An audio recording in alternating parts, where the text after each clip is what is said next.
Greenham Common this week for my walk.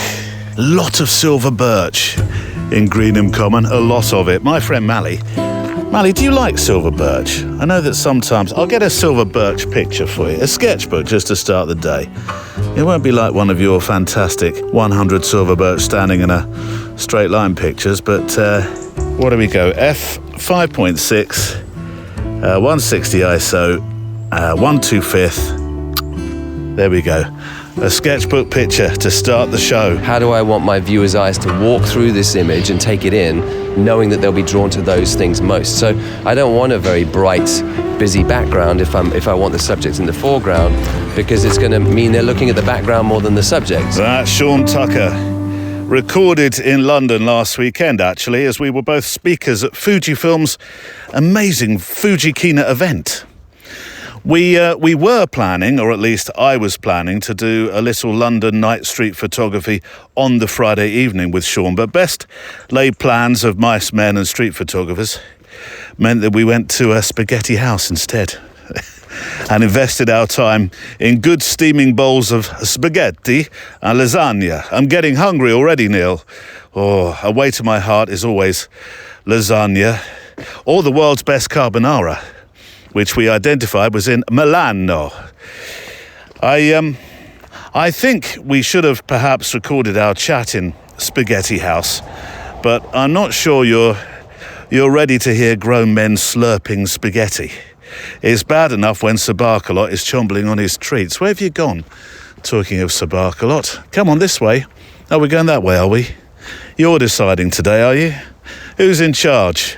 So we walked on the Saturday afternoon instead with a microphone and had a chat about what his talk the previous night had been all about, which was street photography, and his observations of it through the lens of his own career and interests in that genre.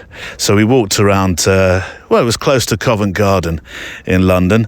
And today then is a street special featuring Sean with some thoughts about what street is, or what it means for him, how you can shoot it, how he shoots it, the rules, if you will, and the facets that draw the eye. We get a tad philosophical about it, actually, and in terms of what street is for him, of course, it's very different than it is for others.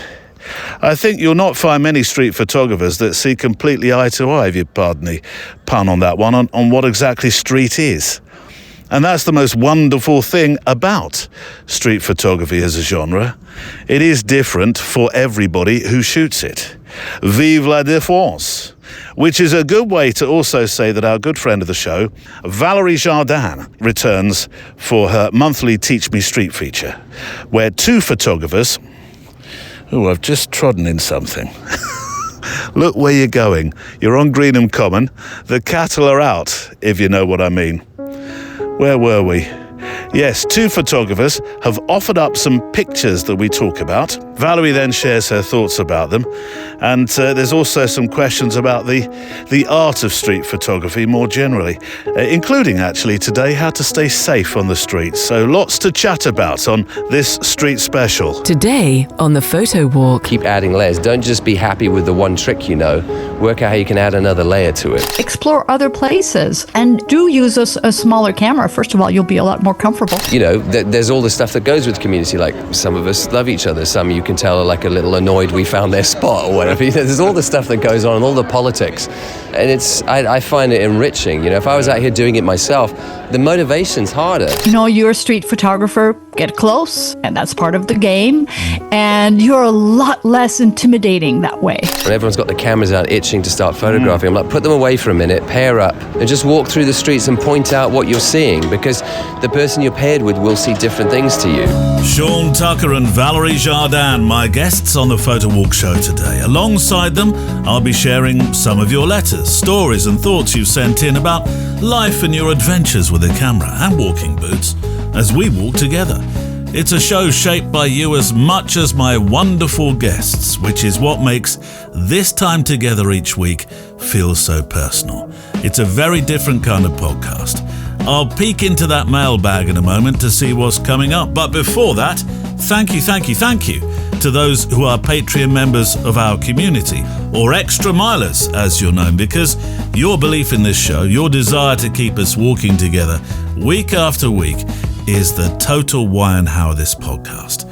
Every week there is an extra show available through Patreon where we walk and talk a little further together. And today the Extra Mile show has a street theme to it. Also, having said that, there's the other reflections, Tuesday through Friday, the reflections that are only available through the Extra Mile. Right, on the show today, Michael Mixon is making pictures in his parents' home and thinking about what the future holds photographically and personally. Well, I have a wonderful book from our friend Phil Paine, with an E, who spent his life in television in the most interesting places, but has only just made, or self-published, a photographic journal. Mark Mackay is learning to photograph with only his eyes, but he's still getting in trouble with the family. You'll find out why. And Mike Miller may have found that street with or sans people has a lot more in common than commonly thought. 2 commons in one sentence. Go to the back of the class, Neil. Plus, there's this month's one-word assignment, and it's a new one. So, shall we walk? Checklist out. Coffee, check. Garibaldi's, check. Dog treats, check. Walking boots, check. Or maybe shoes, actually, for the urban walkers, check. It's Street Week after all. Some spare film or an extra SD card, check. We're good to go then. Let's walk. The letters, the emails, the messages you share are what make this community truly distinctive. Your reflections on walking, creativity and photography bring a pause from the world's noise as we head out together, covering ground and making pictures to remind us of the paths where we've walked. Whether your camera is a humble, not so humble smartphone or top of the range Zoomosaurus Rex, you're more than welcome on this walk together. And if you're not a photographer, as I said last week, but just like to take an amble with a world-curious bunch of people who like to record the world in pictures, you're very welcome as well. We're making the photo walk today, as I say, on Greenham Common, which is not so far. You're right, pups. He's got his ear thing back. Cockapoos do suffer from this. You okay? Oh, come here. Hold on. Before we can't have you doing that every 2 steps. He's stopping to scratch his ear. Look, let me do the scratch for you. Captain Keith now will be saying, well, he barks on commands for treats, and you stop to give him ear scrunchals on command as well. Yes, there we go. How's that? Hey, how's that? Is that good? Am I the champion ear scrunchler? Oh, come on. Come on, here we go. Let's go. Where were we? I forget now. Keith, help me. Where were we? Letters, Neil? Yeah, let's start with letters. A letter that isn't about street photography, but it is certainly one about life. And what is photography and observation if it isn't about life? It comes from our good friend of the show, Sir Michael of Mixonville. Michael Mixon, yes. How the devil are you, Michael? It's been ages. This way, pups. You'll find some pictures on the show page to go with this letter, which is actually about something we talked about on Reflections at the start of the week. You get Reflections on a Monday here, and then it airs every day, Monday through Friday, on the Extra Mile. 5 to 10 minutes of reflections about photography, creativity, and life. I'll tell you more about what we've had this week later on. Morning, says Mike. Morning, Mike, says Neil. While the transporter I sent is still failing to beam you across the globe, one of your reflections managed to arrive just at the right time. Do you remember Mike sent me through the post from Americaland a Star Trek teleporter band on the back of me suggesting how wonderful it would be to be able to beam into various countries and photographers' houses to just go take a photo walk with them. Only problem is, I think Mike sent me a broken one. It's never worked. I've replaced the batteries.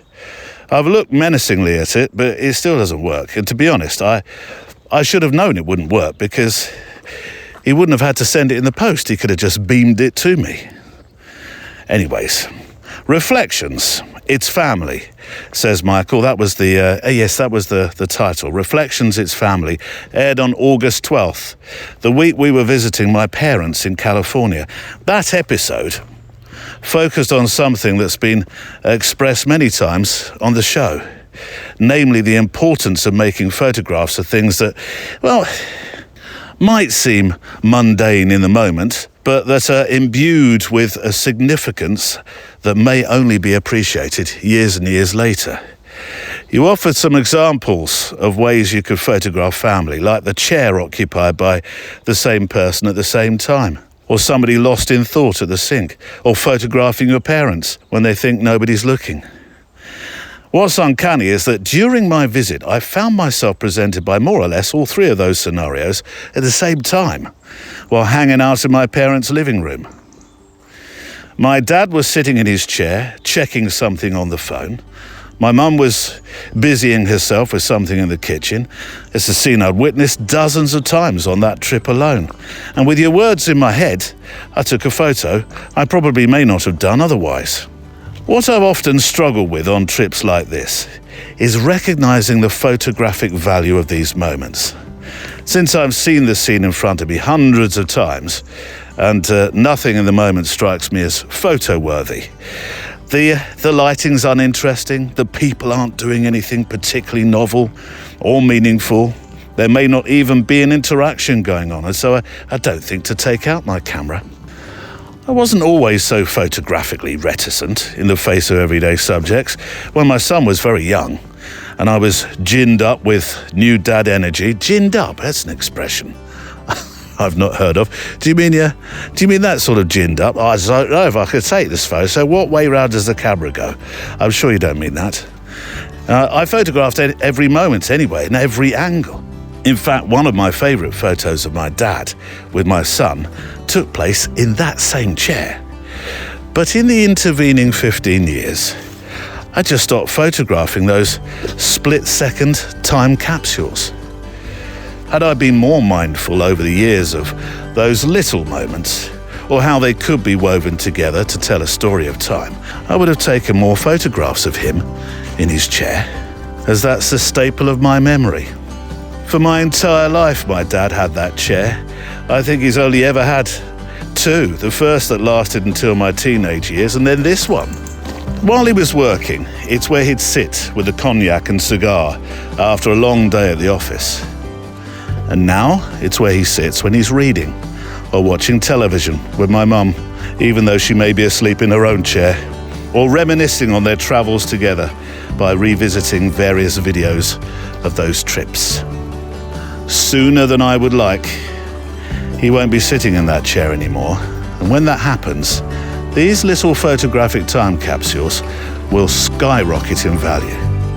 So thank you for reminding me that I don't have enough of them, that we can never have enough of them.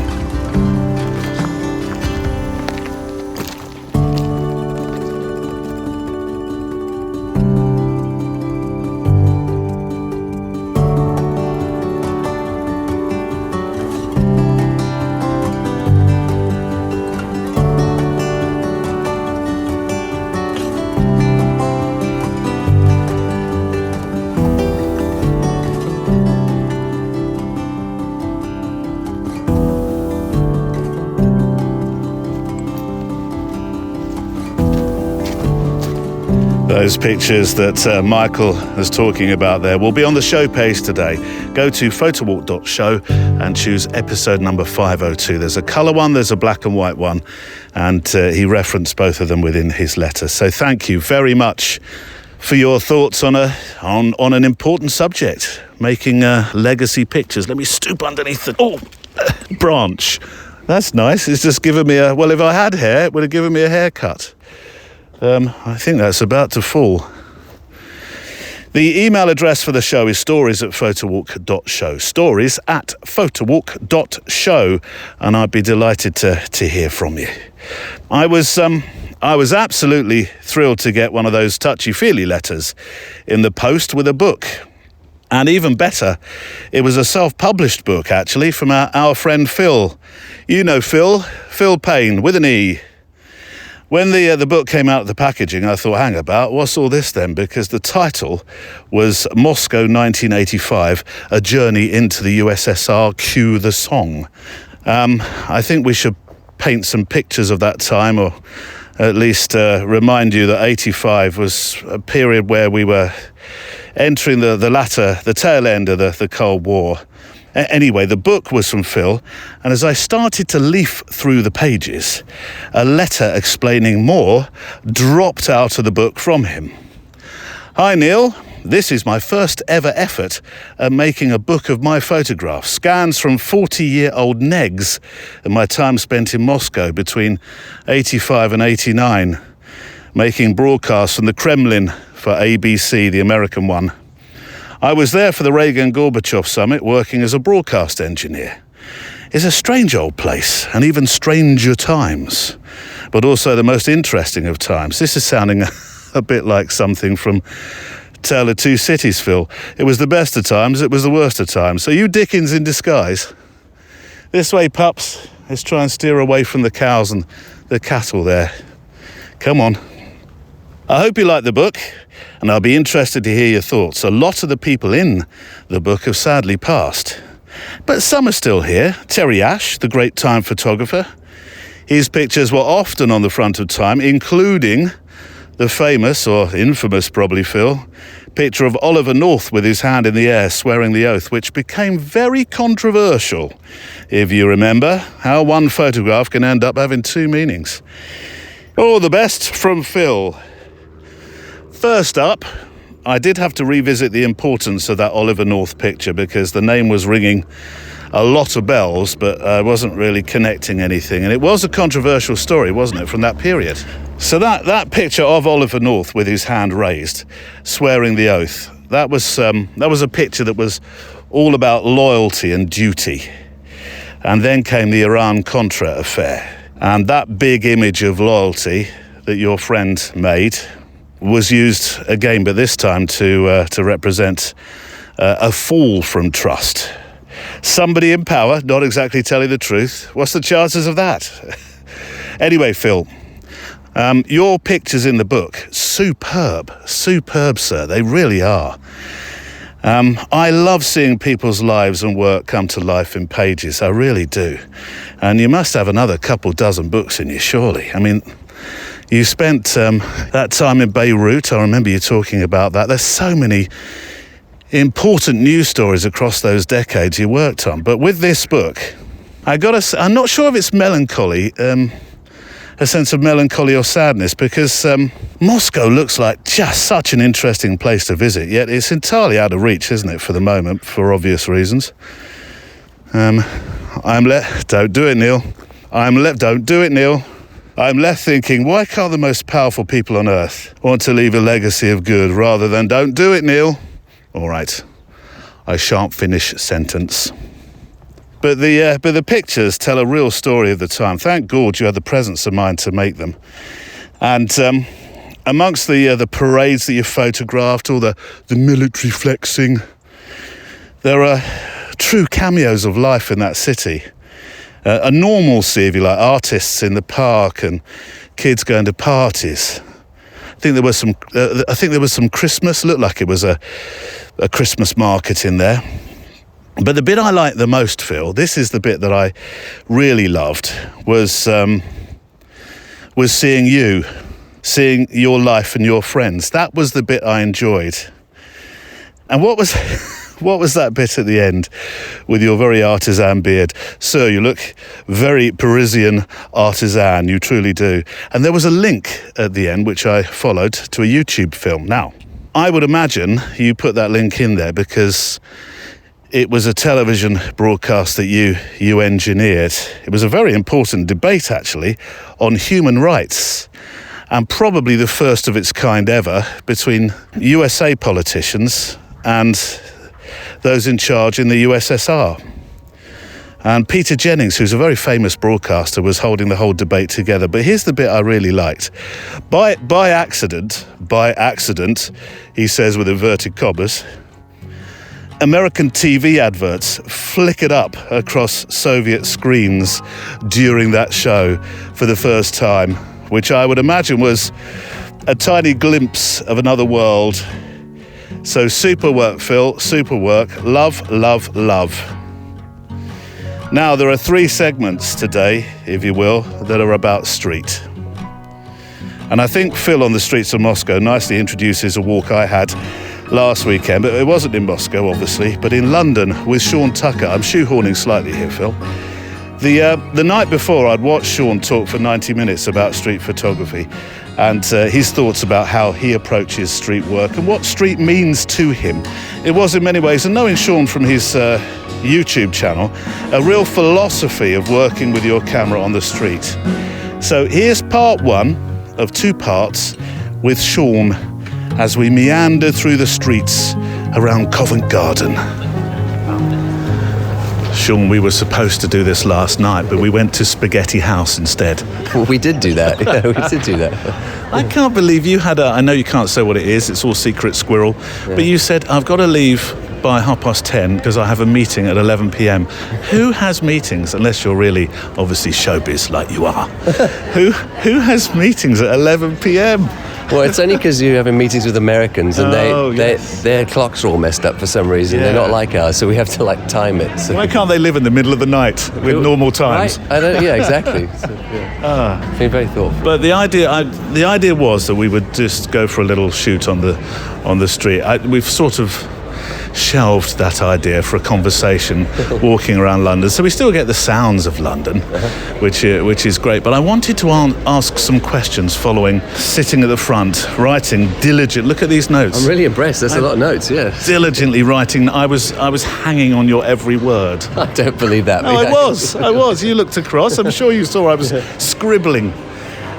Right, questions. Oh yes, you said I started by learning how to put together a frame.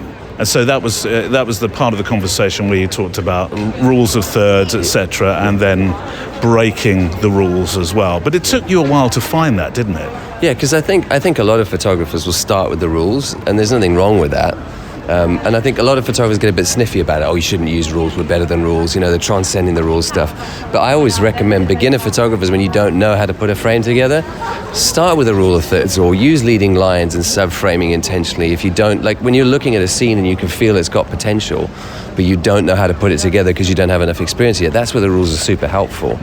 But then I said what I learned to do is to put things together a little looser than that, because it felt a bit formulaic for me after a couple of years of shooting. So I taught myself a little bit about the psychology of how human beings see, and the things that we're drawn to, and scientists have worked out it's the brightest thing in the 4 things, weren't there? Brightest? The brightest thing in the frame, most saturated color, and you've got your area of highest contrast in the shot, so that where the lightest and darkest thing are closest together with the shortest transition, and then any human face.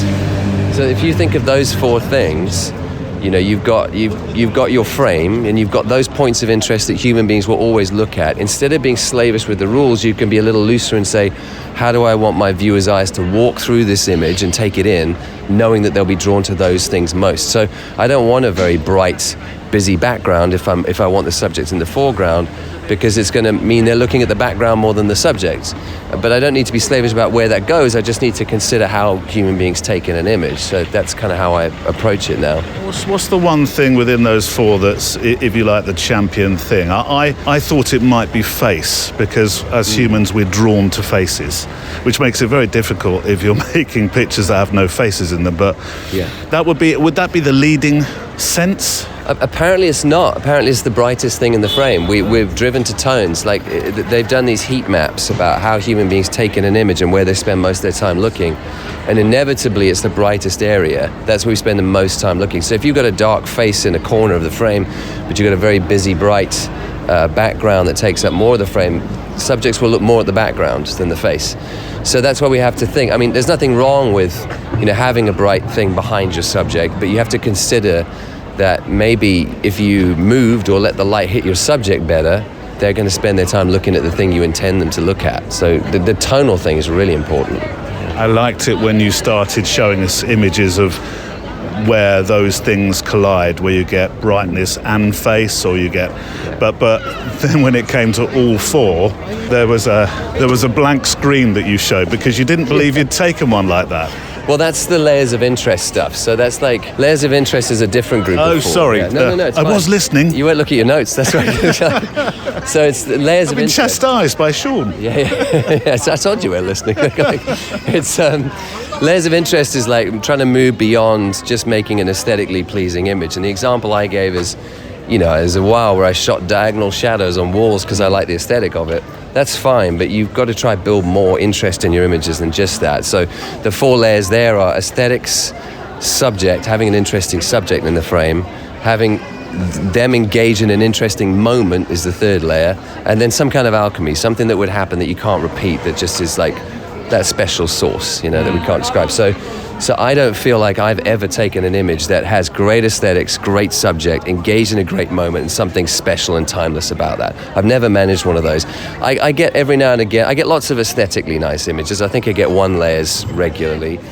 2 layers with aesthetics and subject. I get those, reasonably often. Sometimes I get an aesthetics and a moment, but the subject's not great. That's another 2 layer. But getting all 4 is like, we might get 5 or 10 of those in a lifetime. I know you said that. And then you showed some people who have, Vivian Maier being one. Who else did you show? Diane Arbus. Yeah. Yeah, Joel Meyerowitz. The Joel Meyerowitz one, perhaps that's the most famous one of his, isn't it? The Fallen Man in Paris. Yeah, probably. Yeah, I think so. Definitely one of his highlights. Yeah. And then Alex Webb. Yes. And the Alex Webb one is interesting. You stick this in your show notes. Look at these guys. You'll know it if you know Alex's stuff. It's this kind of arched frame, and there's like a father holding his daughter silhouetted in that frame. Then on the left-hand side of the frame, you've got a guy holding a book in front of his face to block from the sun, and on the right-hand side of the frame, you've got this couple who are kind of smooching in the corner. And the example I give is like, I would have looked at that arched frame and that father and daughter moment and just framed them and kept it clean. But he's got this ability to go, well, I'm going to wait and see what else comes in and bring in lots of different elements. He's got great aesthetics.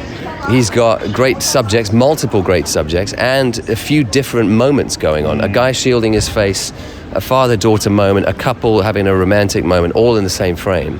And I think that's what you got to push yourself to do. Keep adding layers. Don't just be happy with the one trick Work out how you can add another layer to it or another point of interest. You see, I was looking at that picture thinking, surely he set that up. There's happenstance, there's patience, it's just, that is the one from your life probably, isn't it? Where you think, well, that's never going to happen again. Yeah, but he has the ability to make it happen again. Well, I mean, that's why it's special, I don't know if you've seen the Magnum Contacts book. Have you come across that? Yeah. I mean, that's a great book to spend some time with, because you'll see the image from lots of different photographers that they're famous for and they love.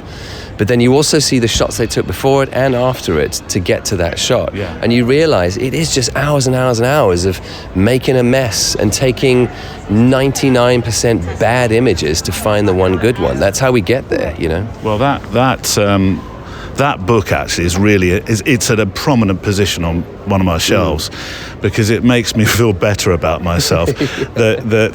Because it's a bit like the world of Instagram, isn't it? You only ever see the shot, but you don't see the work that went into it, and you do through that contacts book. That's for sure. Yeah. Is it on your shelf? Yeah. I pull it out regularly. It's one of those that's like great to look, and you can't take in too much at once. So it's one of those books I like to take out and just look through a couple of photographers, put it back, and then come back another day. It's good. This is something I wrote down. Shoot like a graphic designer. Yeah. I mean, that's for me, it was a part of my journey, because it's after I learned how to see light and shadow, and especially how the camera, renders light and shadow, and how it's different to our eye. And I like the contrast of it. I was never trying to rescue shadows. I was trying to crunch them down even more.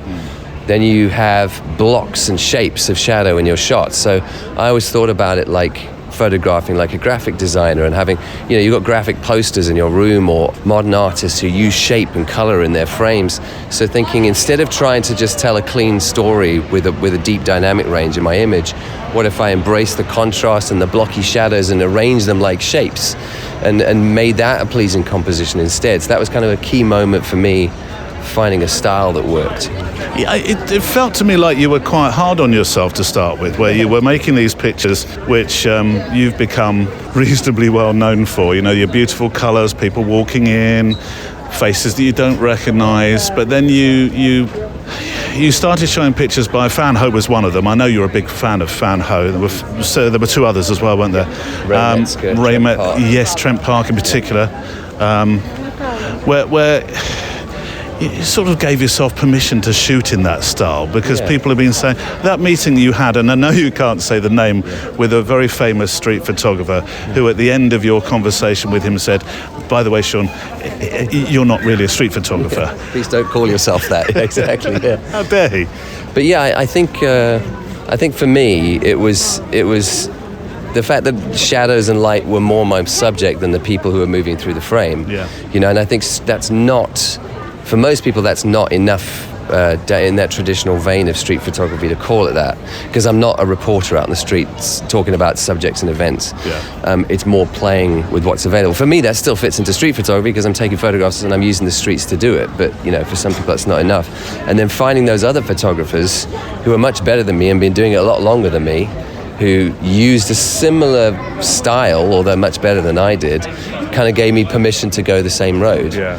And that for me was important. I think it's that Patton Oswalt quote is you know, the greats will show you what you can get away with, you know. And it's like finding those people who are like, yeah, I really relate to this. Yeah. And you know, you can put whatever label you want on it now, but I really like what they do, and I want to walk in that vein and see if I can't find my own flavor of that style, you know. Are you always looking for a pitch? I mean, here we are, we're at Seven Dials, so everything happens around here, doesn't it? Yeah. Is stuff happening here? I mean, I've just seen this lady who's flicking her hair in the air, and I thought, there's a shot. Yeah. What are you looking for? I'm always aware. I think for me, I'm very light driven though. We'll watch it. I often, like now we've got a bit of cloud, so we're kind of in very flat light at the moment, but it's coming and going the whole time. So I find that when it's flat like this, I'll have the camera at the ready, but I'm not as aware. The minute the sun comes out though, and I can start to play with the light, that's when I'll shoot a lot, and I'm more then looking for light first, then subjects, which is backwards for some street photographers, but that's just the style I like to shoot in. So Do you not go out on a cloudy day? I will, but on a cloudy day I'll shoot on a longer focal length. Right. Because for me it's trying to work out how to get my viewer to look at the subjects I want them to look at. So I can't do that with a 35mm on flat light, because it's going to take in multiple subjects and everyone's evenly weighted in that frame.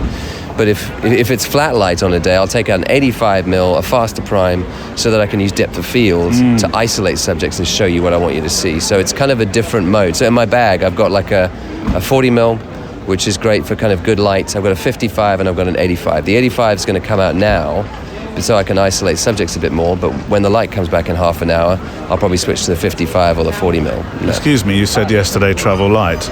I did. Don't travel with three lenses. But they're all tiny. They're all tiny. Trotted out three lenses. If I show you what they are, you'll realize how light they are. They're okay. tiny little things. Yeah. Like they're all little primes. So the one is like a 40mm TT Artisans F2 Oh, lens. I've heard of these. I'll show you. It weighs nothing. It's a tiny little sort of. It's not a pancake, but it's not far off. Yeah. The 55 Zeiss is a very small little prime as well. It's one of my favorite lenses. It's really good. And then the 85 is a bit bigger, but it's very lightweight and it's very affordable. So all these lenses are really accessible. These aren't like, I've got the big studio primes at home, the 1.2s, and you know, these things that feel like tanks. I don't bring those out. It's got to be something lightweight, you know. For fear of getting a nosebleed, camera bodies. Yeah. Well, it's more because like if I'm carrying a really heavy bag around, I want to give up sooner because I'm uncomfortable. So it's trying to take away as many excuses I have to go home and give up. So if I've got something light and I'm comfortable and I've got good shoes, I can be out all day and it's fine. I used to carry, you know, a heavy bag with. Well, didn't you have the 5D Mark II or something? They were my workhorses for years, like for work. So I'd have two 5D Mark IIs because I'm a professional. I was told you have to have a redundant body. And for some reason, I thought like I needed to do that in street photography. And then I had 3 heavy primes because they were big chunky things. Not the big L series ones. Well, the 1.2 85. I did the Sigmas, and they were as heavy, if not more. And then I had like a zoom as well. I think I had the 24 to 105 f4. I mean, the weight on your back. You like after an hour, you're like, oh jeez, I just want to go home. This is exhausting. Now it's like a very small A7C. It's a lightweight full frame and 3 lightweight primes, which is no weight on my back really, and I can walk around all day. Are you still using that? What was the small one you were using? The Ricoh. The Ricoh, yeah. I don't use them as much anymore. I had the Ricoh GR3X was my favorite because it was 40mm equivalent and a pocket camera. They were great on days when the light was good. But the normal ones are the GR3 and the GR4, which has just been released, is a 28mm equivalent, and it's just wider than I see now. Yeah. I shot on them for a few years, and it taught me a lot about composition because there's so much in the frame you've got to organize. But yeah, I just admitted to myself it's not how I see in that focal length. So if they bring out a GR4X, which will be another 40mm hopefully, I give that a go. But my GR3X unfortunately is broken, the little scroll dial on the back. So you can't change ISO or review pictures anymore because it's got a mind of its own. Well, you do say limitations make you work harder. They do. They do. Maybe not like that. Also make you want to throw your camera in a bit.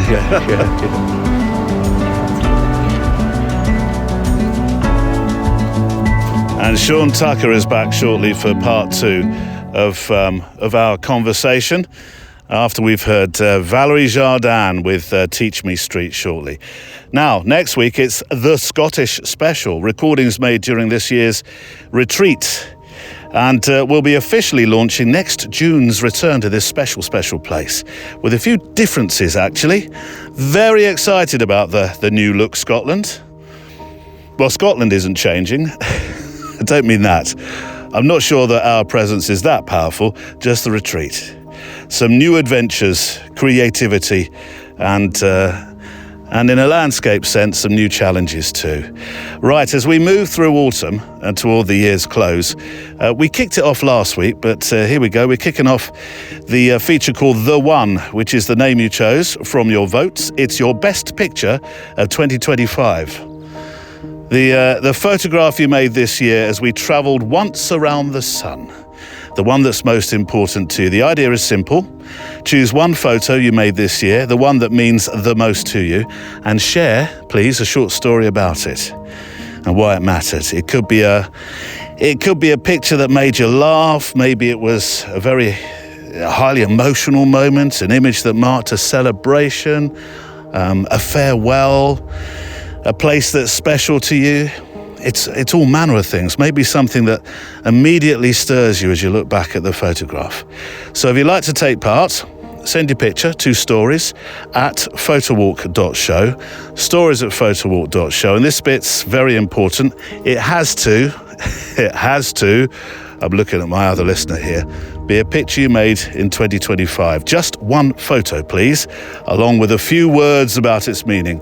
2,500 pixels wide if you're sending in, and you can manage to optimize to that. If you can't, don't worry. Guess what? Will you do the heavy lifting, Neil? We will indeed. You're welcome to include a link to your social profile or website if you like, but it has to be the full URL. This is something we're now having to impose, since it takes so long sometimes. You go, at great photographer is super, but if I get a lot of those, I still have to go and get the full URL. So full URL, please. No borders, no watermarks, just for the design of the page. All this stuff is on the website. All entries will be featured on a special show page called The One, and 10 photographers will be invited onto the first show of 2026 to talk about your chosen photograph. Though if you're shy, don't worry. Fear not, the picture is fine by itself. But I'm looking forward to seeing what you've made. Through everything, here we stand, hand in hand, I'm yours. So we'll hear from Valérie in a moment with this month's Teach Me Street on the Photo Walk show. Welcome along. Me with my camera and your letters, your thoughts. You may be with your, I know, pups, they don't always, no, I know, but don't get angry about it. He's just saying that you really should be out there with your camera and not, am I reading this right? And not out there, what was the rest of it? In your cars. Well, no, they can listen in their cars. Come here. Shush-a-mush, as Captain Keith would say. Keith? No, don't do it, Neil. I'm going to have to, Keith. There we are. Here's some shush-a-mush treats. Oh, Neil, will you never learn? No, I won't. Here we go. There we go. You have been very good so far. And I tell you what, Keith, you'd be impressed. I called him to heel when we went past the cattle. Go on, have another one. And he was good as gold. He looked at them, he looked at me, I said, come on this way, and he did. He did. You'd be proud, Keith. You would. Don't scratch. There we go. Good boy. Right. Quick letter. A right up-to-date one, this one. No time for this one to mature like a fine Italian cheese. It's from our friend Mark Mackay on the back of the Monday Reflection at the start of this week, which was all about photographing with your eyes.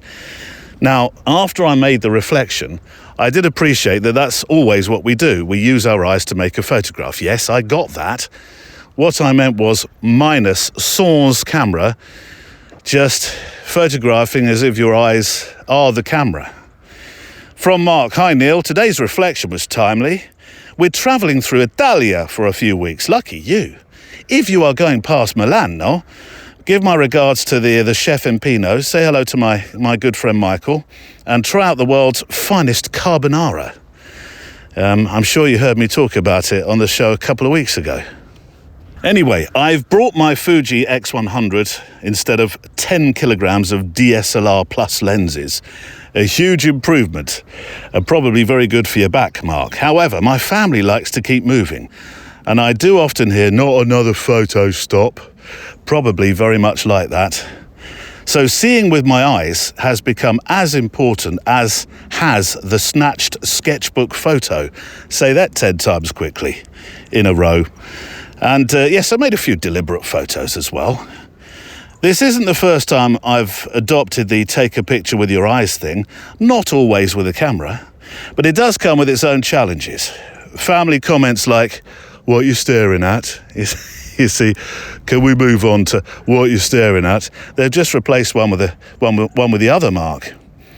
And I often have to say, no, I'm just looking. Honest, I am. But carefully. However, I thought I'd let you know, as the other listener, you hit the mark, if you pardon the pun. Ciao, kind regards, Mark. Mark Mackay. Thank you, Mark. I did muse when I was writing that whether our eyes could have a shutter noise. What would you choose? What shutter noise would you choose? I think I'd choose the satisfying Leica M3. It's that sort of noise. Neil, have you been at the mushrooms again? No, I haven't. Not been sniffing anything. Anyway, the free reflections, as Mark was talking about reflections, the free one is on every Monday. And if you want the rest, like what Mark gets, they're on the extra mile. And these are the titles that we've had this week. Tuesdays was Notes on the Faithful Foxes, a guest reflection from Mike Crawford. It's always fantastic when we get guest reflections. It shows me that you've really got it, and certainly Mike did. It was all about foxes, but urban ones, and a bit of a surprise, actually. Wednesday was Who's Counting But All the Same, about somebody who had been married for 52 years, but when they tried to find photographs of their late husband, they only found five pictures to represent 52 years. Thursday, yesterday's, was called Disney Hugs. That was a bit of a surprise as well. And today's is about street. And perhaps why some of us, a lot of us, like to photograph strangers. So a real mixed bag of thoughts. And my way of saying the extra mile this is, thank you for supporting the show, which you can do for as little as the price of a fancy big Starbucks, whatchamacallit.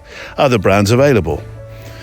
That sacrificed triple galactic unicorn Fomicino Supreme with marshmallow sprinkles for good measure is the complete difference between us walking and us not, he says, with a glint in his eye. Anyway, on the subject of street, time for Teach Me Street with Valérie. And if you'll excuse my confusion at the very start, there's also an invitation to go see Valérie speak at Fujifilm's House of Photography in Covent Garden later on this month, October 2025. Whenever I talk to you, Valérie, you are on travels. Travels. You must have one of the most stamped passports of people I know. Not as much as I used to. I've quite scaled back the number of workshops, so I have more time to travel just for me too, and not always while I'm teaching. But yeah, I just got back from one workshop, and by the time this show airs, I'll probably be packed again to head to London next. Yes, yeah, because at the end of this month, 24th of October, you will be appearing in London. Now, originally, I was really looking forward to this. I was going to come to the House of Photography, the Fujifilm House of Photography in Covent Garden, because you're doing a workshop. Tell me all about the workshop. So I'm teaching a workshop, my own workshop, but I'm giving a talk on, I think it's October 24th. We'll put the link because I think they take, and it's free, but they take registrations because obviously they can't have 200 people because you know very well 200 people would probably show up, right? They'll be queuing around the corner for you. But I'm excited to go back because last time I was at the Fujifilm House of Photography in London was for the launch of the X105, the V, yes. and that was just like a month before lockdown. Yeah. And I met the designer of the camera, and the whole Fujifilm Japan team was there. It was a big press thing, and I was the one Fujifilm ambassador that was invited for that. So it was quite an honor and super fun. And I love the people there in London at the Fujifilm House of Photography. Yeah. So I'm excited to go back and speak for them. So you show up and a major camera release happens. So does this mean that we can look forward to the X Pro 4? When does this mean Valerie's in town? Stand by, big camera release alert. No, I don't think, that was kind of a once in a lifetime that Fujifilm Japan invites you to a release. I don't think a lot of so-called X photographers or ambassadors all get that chance because too many of us and not enough cameras. But that was huge. That was super fun. Yeah, I loved it. I bet. So sorry, I knew you were doing the workshop. I was getting confused in my own mind. So you're doing the workshop in London, and then you're doing the House of Photography. You're doing a talk. Brilliant. Yes. I'm nothing if not confused often, Valerie. But there we go. But you'll be looking. I was looking forward to meeting you in London and perhaps spending a few days on that workshop. I really was. And then I'm traveling. Well, you're coming one way. I'm going the other. Crazy. Yeah. You'll be on your voyage. Transatlantique. Voyage what, sorry? Transatlantique. Yes. Transatlantic. Yes, indeed. Yeah. I am coming back on the Queen Mary II. Now, you and I were talking about this, and I think we both agreed that we'd be unlikely. I mean, I've had a great offer to do this, but we'd be unlikely otherwise, you or I, to be doing a cruise, because I'm not sure that you or I would think, can I cope with being on this small thing in the middle of this big thing for 6 or 7 days? Yeah, unless there's a twist to it. Like I'd be telling stories, visual stories. I'd be hoping for fog and things like that. So I'm sure you'll be able to do all of the above, and then maybe do some more contemplative type of work because it's a big ship, right? Because I can't sit still, so I'd be like, I'll be the one walking around and around and around. People would be so tired of seeing me. Who is that woman that's pacing? Oh, that's just Valerie. Yeah, well, actually, Marissa Roth, who's the photojournalist I'm going with, released a book called The Crossing, which is lots of contemplative pictures of the sea and the sea states. And her own there was a personal story attached to it. So yeah, maybe that's I mean, I don't want to copy that, obviously, but maybe I'll look for contemplative stuff. Yeah, you'll find your own twist, I'm sure. Well, I don't want the twist that happened in the early 1900s. In that part of the world with the ship, to be honest, but I don't think there are many icebergs anymore. Unfortunately, in a way, Well, they do tell you they've all melted. Apparently, the captain comes up on the intercom, the ship intercom, and says, "We are now 4 miles from the wreck of the Titanic." Really? Yeah. Oh, spooky. Wow, spooky. That's gonna put a chill down your spine. Anyway, Teach Me Street. Now, we start actually with a city I'm flying into, LA. Is LA somewhere you've photographed much in terms of street? Actually, I taught a workshop there probably 10, 12 years ago. Oh, okay. And with the Barrio Nexparello. Oh. Yeah, he was my sidekick. Yeah. Whoa. Okay. I bet that was amazing that you two together. That was fun. Yeah. Yes. I bet. So this is from Maureen Bond. And she's included a fair few favourite street images. I'll put them all up on the show page. We won't necessarily feature or talk about each particular one. But as she says, questions to ponder. I live in LA, and it's not a secret anymore. The parts of LA, especially those that are fun to do street photography, have gotten a bit dangerous, she says. I don't feel comfortable taking my big cameras anymore and try to use smaller cameras. I feel as though I miss good opportunities with having to keep my head on a swivel and watching out for my safety rather than wandering around carefree. Can you relate with this? Walking in a group or with others could be the answer, but doing so I seem to miss even more opportunities or feel distracted. But she's got another question, but before we come on to that, I think that's a really important question, actually. What do you feel about that thing about wandering carefree and working on your own as opposed to in a team, as it were? Well, I mean, you'll do your best work on your own. I mean, as you see, even on workshops, I let my students spread out and get their own pictures. Nobody wants to have somebody else's picture. So you need to do this on your own or as a pair if you really don't want to be alone. But so I see her point. You can't just go and do street photography as a group because you'll be so intimidating. But I'm not sure I understand the camera thing because obviously I think the camera concern is more about bigger camera. Maybe she's afraid they would get stolen, or is it a more of a thing about zooming in from a further distance with a big zoom lens, and now she's using a smaller camera and maybe has to be a little closer. I wasn't sure what she meant by that, but I think it's actually, and you know my take on that, Neil.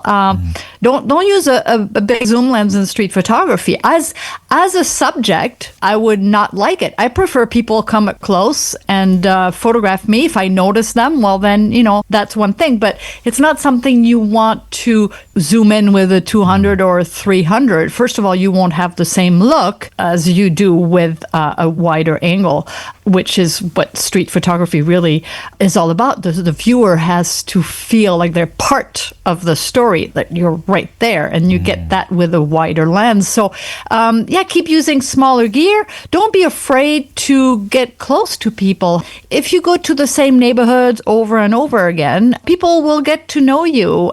So I think there is also the fear may also send the vibes, the wrong vibes to people. They're more likely to notice you if you are fearful. So within safety, obviously, I don't know where she's going in LA. I haven't been to LA in a lot of time, but downtowns of all US cities have changed a lot. They're much more deserted than they used to be. So if that really is a problem and she's afraid to go to those areas, you can do street photography literally anywhere.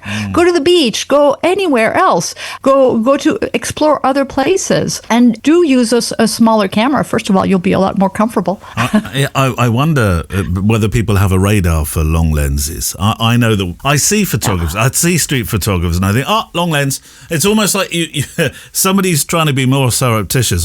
Honestly, sticks out more. Well, it has that creepy aspect to me. Yes. And I've seen that many times, like at the Luxembourg Garden, where I have my photographers photograph, the kids pushing the little sailboats. And all of a sudden, you notice one who is like way across the pond, zooming in onto a kid from a distance. And that really creeps me out. Doesn't feel right now. Just own it. You're a street photographer, get close, and that's part of the game. And you're a lot less intimidating that way. Well, before we talk about some of her images in particular, and there's one I absolutely adore, which we'll come to. She had another question, Maureen did. Is black and white really the way to go with street work? Looking at the picture I really love of hers, I'd say not necessarily, no. I know you love it though, don't you? Well, actually, if you look at my Instagram, I've been posting like every third picture is a color shot. So I do shoot in color when the moment is in color. So I'm not a black and white photographer or a color photographer. I let the moment decide for me. So that said, there is no right or wrong answer. Color can be really tricky. You have a lot more distractions to worry about. So the story really has to be a all about color, in my opinion. And black and white will usually convey an emotion better by removing distractions and removing the reality, which is in color. So there is no right or wrong answer to that at all. I see as much street photography in color as I see in black and white. For me, it's really all about the moment and the subject. It's fun. As I was looking through your Instagram the other day, I saw a couple of pictures from our time in Paris when I was on your workshop. It's fun. It's fun seeing your take on that particular period. Right, let's go for some pictures. I think you know the one I'm going to go for initially. It has to be, for me, Batman. The Batman picture, which I love. There's Batman and two stupid dogs. I don't mean I mean that fondly as well, because you look at them, they've got glasses on, Valerie. Yeah, it's really that would be the LA picture. Those two dogs. I don't know. Oh, they're in the back of a pickup truck. They have sunglasses, probably for the moment. Yeah. But then Batman walks along, as probably the owner of the dogs, you'd think. Okay. But it's a really fun shot. There's humor. Do all dogs wear shades in LA? I do like that. Maybe they'd like that. I love that. But the good thing is here, is you've already said, get in close, get personal, because that feels much more like you're within that scene, aren't you? Absolutely, yes. Let's take another one. There's a couple of black and white ones here, actually. Not quite square format. I think one of them is just a little bit more vertical than the other. There's two people here. One chap sat on some sort of box, and then the lady on the phone as well.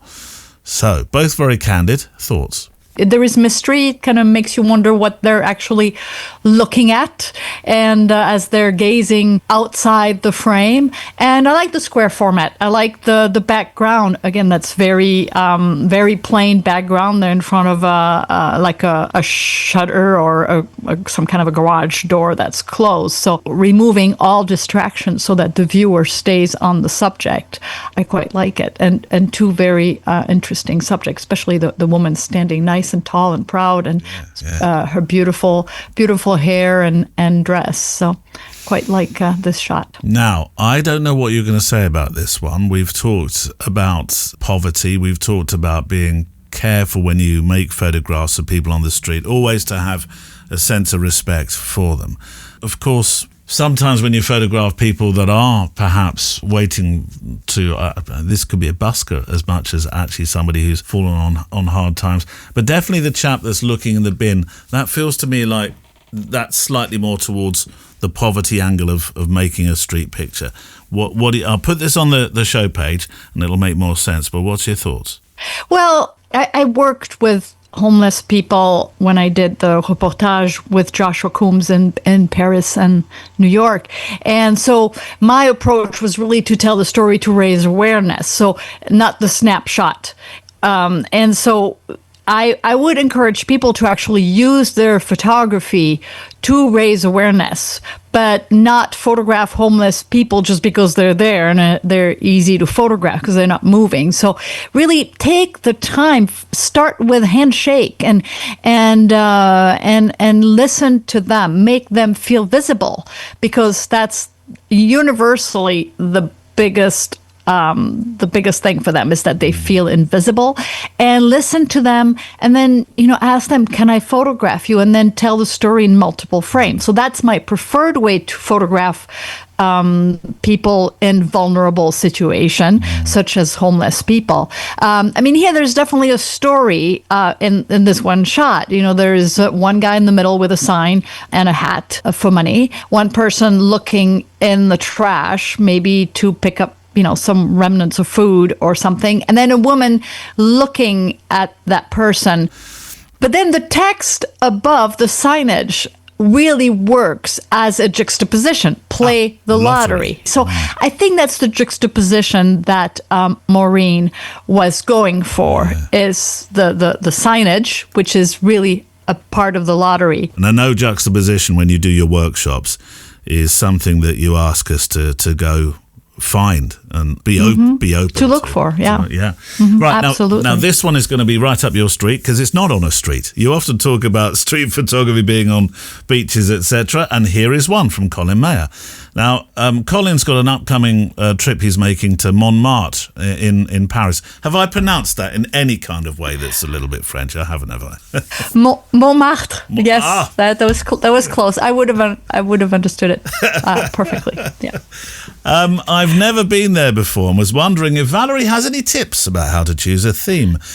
Humorous, intimate, mundane, etc. to best reflect the mood of the place. Now, I have been to Montmartre recently-ish in the last year, and I have to say I find it a really difficult place to photograph. There's lots going on, but perhaps because it's so busy, or when I went it was anyway, I found it tricky. Absolutely. It's probably one of the busiest neighborhoods in Paris. And so it's really, really difficult. But I would give them 2 tips. Go, first of all, on a weekday and try to pick like a rainy day. That will really, well, first of all, it fits the place, the rain, the long staircases, the iconic Montmartre. And then don't go too fast. It's not that big of an area. Just wait at the top of the stairs for that one beautiful subject coming up or coming down, and wait for the busload of tourists to empty your frame. It is tricky to photograph, but you need to spend enough time there, and really don't go on a weekend. Try not to go in the middle of summer, and pick a quote-unquote bad weather day, although I hate calling it bad weather because rainy days are some of the best days for street photography, but there will be fewer tourists. And I would say don't pick a theme unless you feel like you're in a rut. Just let the street surprise you. You'll be amazed. I've had some really great shots in Montmartre in the off season where I have just the one person in my shot. And so it happens, but don't set your expectations too high, and spend enough time. But let the street surprise you. If not, then just go with a theme. If you're there in the winter, look for people with long winter coats and winter hats, and that will probably get the creative juices flowing as you're working on that theme for a few minutes or a few hours. Well, you're going to give me that Valérie Jardin look now when I say I went during a school holiday on a Saturday. So there we go. So no wonder why there were a lot of people. And watch, it's the only place in all those years and hundreds of workshops around the world, it's the only place where one of my workshop participants was pickpocketed.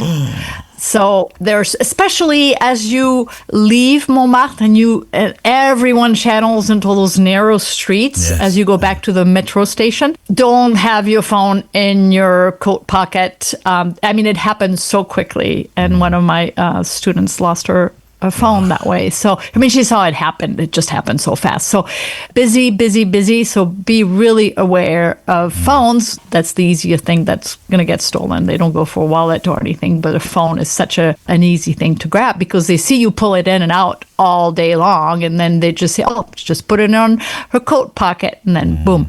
And so be really aware of that. Put your phone away.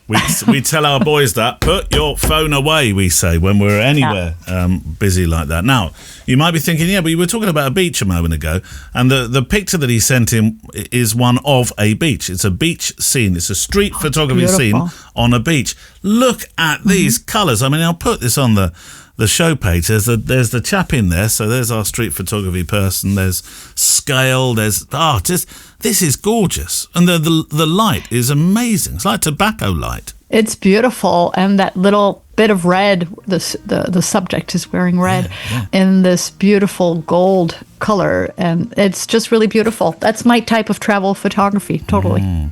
Any thoughts? Well I don't think there's anything about this picture I would say. No, there really is nothing to say except that I want to go there. Yeah. Well, and that's a good thing. Yeah. That's the sign of a good photograph. Well, look, we're not going to be ships that cross in the night, quite literally.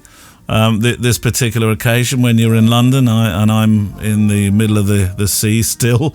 But I'll think of you, Valérie, and I'll...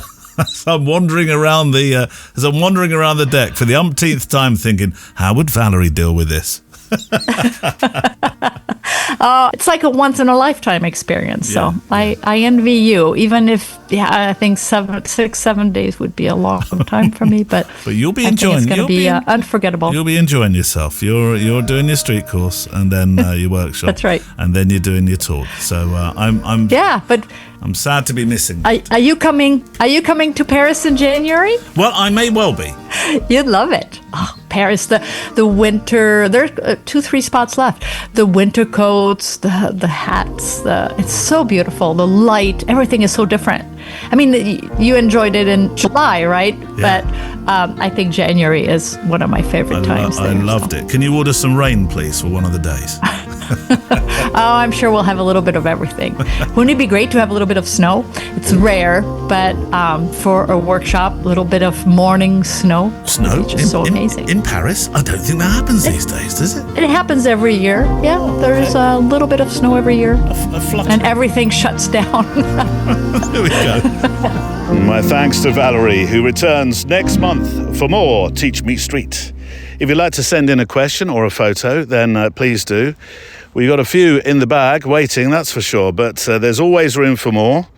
Send them to stories@photowalk.show, stories@photowalk.show. Please, if you can, resize your images to 2,500 pixels. You're a star. If not, don't worry. Send them full res and I'll do all the heavy lifting for you. And those that are read out get a free, from Valerie's extensive ebook collection, get a free ebook of your choice. The one-word assignment. It's a new one. Now, I know we need to let you know who won the old one from last month. I'll either do it next week during the Scottish special, note to self, try to remember to put that in as a link within everything going on, or I shall just announce it on the page itself. So you'll need to visit that page to see if your image has won the famous, not so famous flask.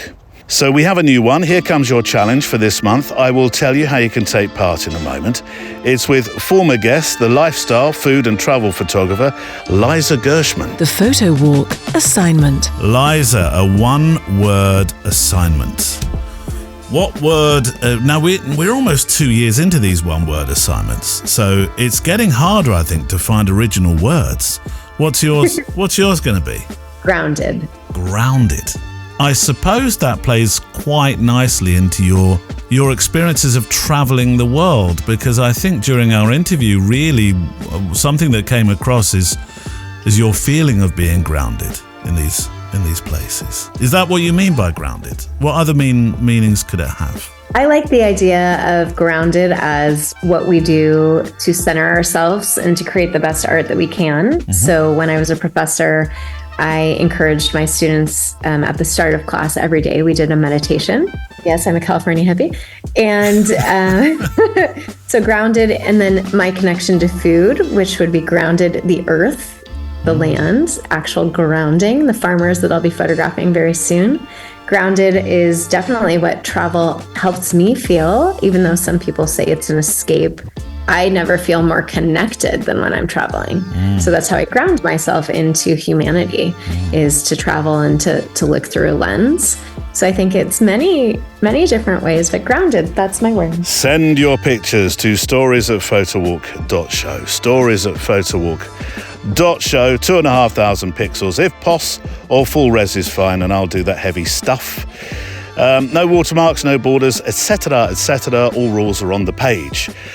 Before we return to my conversation about street, bringing Sean back for part 2 of his chat about street photography, I've popped a mind map on the show page today for episode 502 that was sent in, I know, I have, by our friend Mike Miller. It's timely, this, because it's a mind map about what street is, this eternal unpicking or unpacking of the genre. Is it a stick? Do you want me to throw a stick? Hold on, Mike. Bear with me. No. If you want me to throw it, you have to let me throw it. Here we go. Ready? Go! The other day I threw one, Mike, and I threw it too high, and it landed in the tree and came back down and hit him. He was not best pleased with me. He certainly gave me that look. Yes, so this mind map came in from our friend Mike. You'll understand when you see it, But when the bubbles are joined together, the idea of people or no people in street shots, because that's the debate, isn't it? If there's people in it, it's a street photograph. If there isn't, is it a street photograph? It's a question mark thing, really. But the bubbles, as you'll see on the mind map, are they called bubbles? I think so. Show that everything really interconnects. So perhaps there are no rules. I think that's what the idea of the mind map is. Anyway, it's on the show page today. Mike, thank you for sending it in, because it is very interesting. And on that note, see, you've provided a fantastic link, you have, Mr. Miller. Here's Sean back for part 2 on the streets of London, talking about street photography, after which we'll have today's playout song, just to think about what's been said today. A song to walk a little bit further together on the show. And I've chosen, actually, unusually, a very upbeat number from Oliver Michael called Changes. I always think when I'm doing stuff to do with street that something energetic really works quite well. So it's an energetic song today. Here's part 2 of my chat with Sean.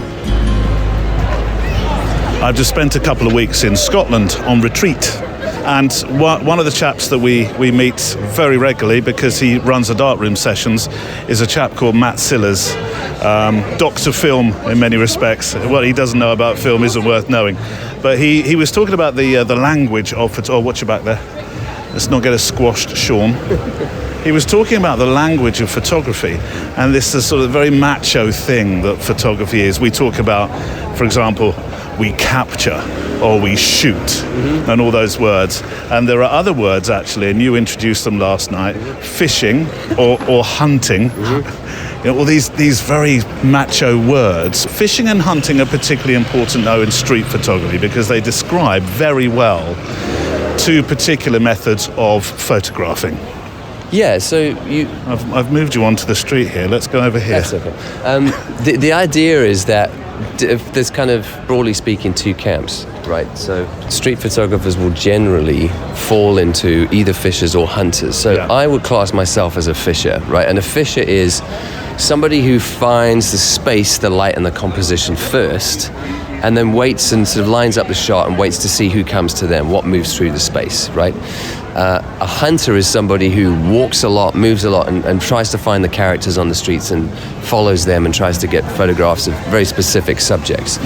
So that's hunting versus fishing is a good consideration to have when you're getting into street photography. Which approach suits you? For me, I don't like the very confrontational style of street photography. You could think of, like, on the extreme end, somebody like Bruce Gilden is a hunter, I was wondering, right? Whether you'd mention his name, I mean, that's right in their face, wide angle, right up close, with a flash, So that's a very extreme hunter approach. But I don't want to annoy anybody, right? And I don't want to get in their way and change their day in any way.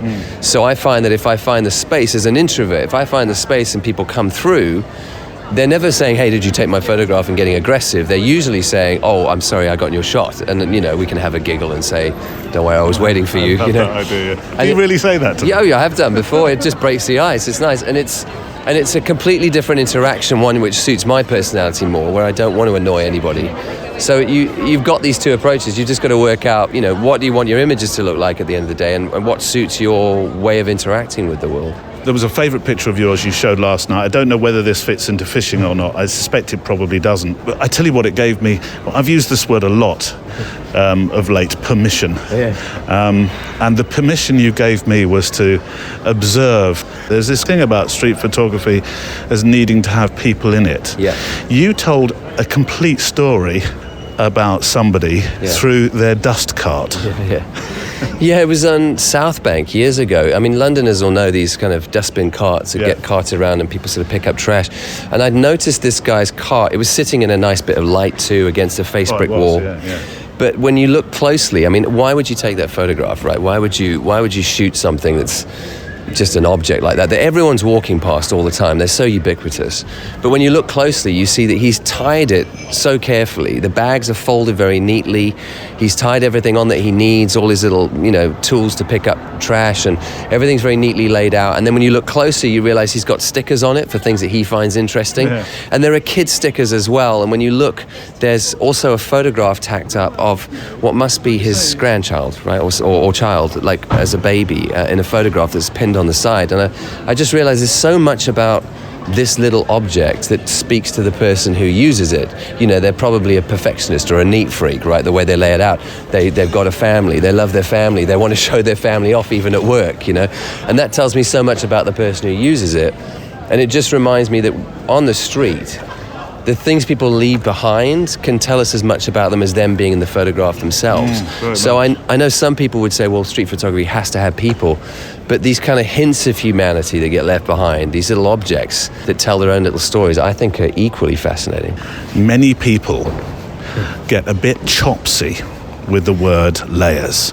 A very good friend of mine in particular, and I'm looking at you now, you know who you are. It says, layers? It's not all about layers. Why do people keep mentioning layers? But layers are important, aren't they? I probably misquoted him, actually. Yeah, I mean, they are. It's funny, when I talked about layers last night and those layers of interest, I remember talking about that stuff in a video and people getting very upset with me. That's not how you use the word. Layers means foreground to background. And of course you can use it like that too, and that's true. If you have a quite one-dimensional image, it's fine. Again, for me, doing the graphical stuff, that's what I like. I like a clean frame. But if you've got layers of interest from foreground to background that you can kind of wander through and take in more of a richer image, I think it does make it a more interesting frame. It just depends how you line things up. And focal length comes into that, because a longer focal length, you're not going to be able to capture those layers in the same depth because they're going to be lost in the bokeh, in that out of focus area. So wider frames where you've got foreground to background interest, like on a 28 or even a 35, there's more to take in. And you could think about it like, actors on a stage and who's playing what parts and what interactions are happening in different corners and different depths of the shot. You're in London today photographing with Joshua, your good friend Joshua. By the way, my room in the Travel Lodge last night was one of these street level ones. Okay, so roughing it. yeah, you're staying at Joshua's, I think, aren't you? Yeah. I was in that room there. Wow. Okay, but look at what it looks onto. Let me just show you, because this was lit up last night. Oh, nice. Here we go. Oh, that's terrifying. So these are figures from the Traitors TV show. So they're cloaked figures, but they look like something out of a horror movie. And last night they were lit up, and there's my window where those two lads are. Oh, gosh. That's all I could see. It reminds me of the town council lot in Hot Fuzz. If you've seen the film, the greater good lot. But you'll know what I'm talking about. If people who've watched it will know what I'm talking about. Yeah. Anyway, sorry, I don't know where. Let's walk back this way. Oh yes, Joshua. This I thought was a very pertinent point, because I think sometimes you can get a bit caught up as a street photographer anyway, with this idea you've got to wander out, which I know you're doing today. You've got to wander hours all over the capital, and only after you've put your feet to the sword will you possibly come away with a picture that might or probably won't make the final cut.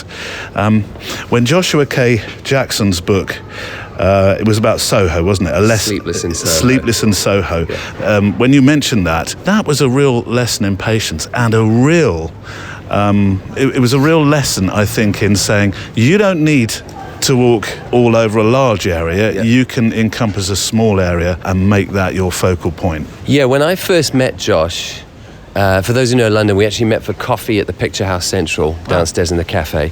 And he said to me afterwards, he's like, do you want to just go for a walk? We'll go for a wander. I'll show you where I shoot. And we walked round the corner into Chinatown, and we did just 4 street block.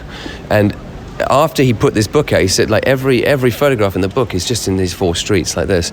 And on that walk, he took me, it must have been about 11 o'clock in the morning. We were walking around, and we walked past just sort of 3 steps coming off one of the shops. And he said, we'll do a lap, we'll come back, and about 11:30, you're going to see that there's a dustpan and brush left on the second step up. I'm like, how could you possibly know that? There's no way we predict it. We walk around, and true's Bob, we come back around, in this little beam of light, on the second step is a dustpan and brush. And I'm like, how do you know that? And he says, well, because the lady there, she comes out just after 11, she sweeps the steps, and for some reason, she pops the dustpan and brush on the steps, and she goes inside. She only brings it in later in the day. And it's this super intimate knowledge of a very specific area that means he could really dig down, coming back, night after night after night, day after day, and digging deep and working out what the rhythm of that street is, what changes day to day, what happens when, that he could make these images. He could find the really good stuff and dig deep. And that to me was a lesson that I can't just snap a shot of a place and go, I got a good shot there, that's great, I can leave it now. It's like, that's scratching the surface. What would happen if I came back here for a year and saw how this little area changed? And what images could I get if I had that kind of patience? Yeah, it's extraordinary patience. We were talking, I did a panel thing this morning at Fujikina. You spoke, this is what we're talking about now, at Fujikina last night. I was talking about community, on a panel talking about community. And we were talking about I mentioned micro community, because community doesn't have to be 50 to 100 people. It can actually just be one or two people. And I did get to think about Josh, and I thought maybe he's part of, because one of the questions was, what difference has community made to you as an artist? And I wonder whether, knowing Josh as you do now so well, whether he has influenced your work. Oh yeah, I mean, Josh has completely changed how I see street photography. I was talking to him last night after the talk, actually. And I was saying, we were talking about producing monographs and books, because he's got 2 beautiful monographs out. And he's like, yeah, you should probably sort of get on there and do it, at some point. I'm like, I just don't have images that are good enough. He's like, well, you could. And I'm like, actually who I blame is you, because you've raised the bar so high for me by looking at what you're doing and by you introducing me to other brilliant artists who I didn't know about. I've realized I have fine images, but there's nothing in there that's good enough to go in a proper monographed art book. And I'm so grateful for that, because I think I would have rushed to just putting a book out for the sake of it with my images in it, and I know I can do better. And he's taught me to push way further than just getting like images that do well on Instagram packaged in a book. And I'm like, that kind of influence for me, he's kind of opened my eyes to what's out there and what's possible just because of the amount of work he's put into it. And I'm so grateful for that. Well, maybe in that case, I should hear what you would have answered when the question was asked, how do you find community? Josh is part of your community, you're part of his. Yeah. How do you find community? How do you envelop yourself in community? There's so many different ways. I mean, with the reason I met Josh was just because we chatted on Instagram for a little bit and said we should just go for a coffee, and then we ended up shooting together regularly. I think in a city like London, where street photography is very popular, I bump into people all the time who I know, at various levels, because there is that community. Even if we never meet in a room together, there's that community of people who are out here doing the same thing. And, there's all the stuff that goes with community. Like, some of us love each other. Some, you can tell, are like a little annoyed we found their spot or whatever. There's all the stuff that goes on and all the politics. And I find it enriching. If I was out here doing it myself, the motivation's harder, because you're in your own little bubble and you think, am I getting anywhere? Am I doing anything worthwhile? But you've got these people you can bounce ideas off, and I get more value, honestly, out of the conversation sometimes than making the images. That's the thing we're doing alongside talking and bouncing ideas and, challenging each other on what good even is or what's possible. I do love that idea of actually not having to lift your camera. Yeah. And being part of that partnership where you're noticing stuff together. Yeah. That was that's probably one of the big things I came away with. Right. Last night, this idea that sometimes put your camera down, walk with somebody, and actually say to each other, what are you seeing?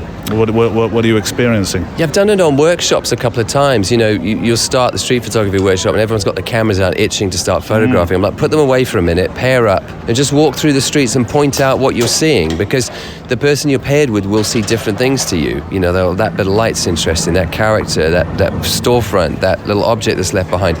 And seeing how other people see deepens how you see, because you log all that away going, I never noticed stuff like that, I should look out for it more. And that learning how to see is all photography is really about. Like, the camera's the technical part at the end. If you can't see what you're looking at, you've got nothing to photograph in the first place, no matter what camera you got. So teaching yourself that stuff is everything. And my mind gets tired of waiting. It'd be wasted time.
what's happened to your whimsy, wistful numbers at the end of the show? I know. I just needed something with energy today.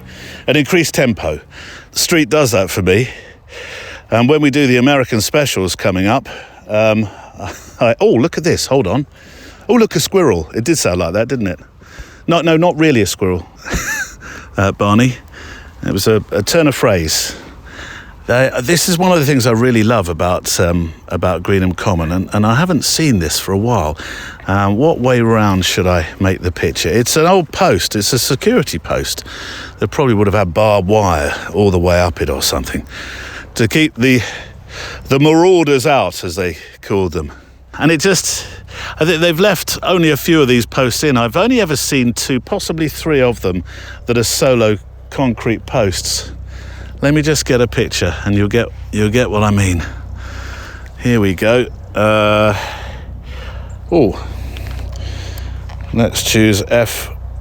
Oh, we're on 5.6, that'll do. And 220 shutter speed, ISO 160. My red battery light's just come up. I don't know why. I had 2 or 3 bars. I'll have to put a new battery in. Here we go, one more. It's this, it's a homage really to what Greenham Common as an airbase used to be all those years ago, to find in the middle of nowhere, in the middle of countryside, find one of these. A concrete post. Somebody stuck a stick in it. I don't think, if you're hoping that's going to grow into a tree, I think you're going to be waiting a long, long time. And that's it for today. If you can't wait until next Friday and you'd like to walk a little further together, then that's what the Extra Mile edition is all about. We're up to number, I think it's 158. Yes, 158 of Extra Miles. There are a lot of episodes called More. And there's easily, I'm sure there must be 300 plus other bits on the Extra Mile channel for you to enjoy if you like the sound of the show. So if you go the extra mile for me, I go the extra mile for you. That's the deal. It's our Patreon channel where you can help support the show. This week I am dipping back into the archives, actually, for the sake of our street theme. And I've remastered, that's the fancy thing all the kids do with a Z, for the Extra Mile. Nick Turpin, who is a very good London street photographer, and Ian MacDonald from Canada. They talk about why street is important to them. Plus, the reflection today has a definite street theme, why we like photographing strangers. On this week's Extra Mile. The arts, they gave me something joyful in my life. They gave me something productive in my life to focus on at a time when, honestly, just getting out of bed was a struggle. And having a camera was one of the few times that the demons weren't knocking at the door. A couple of years ago, I was the art director of Street London, a festival in London, and the theme that I chose was the borders of street photography, because that very question about where street photography ends and where other forms of photography begin. When does street photography become photojournalism? When does it become art photography? When does it become conceptual photography? That's actually a very interesting question. So if you'd like to hear a little more of the photo walk each week, head to the website, click Extra Mile or the orange support the show button, because your help keeps us walking here week after week, month after month. A few closing thoughts before the PS. My sincere thanks to you if you are or you're about to become an Extra Miler. We'll keep building this wonderful community of kindness in the photographic and walking world together. A safe place to share our thoughts about this thing we do, photographing and walking. A few mentions for those who smooth the voyage, for me and for you.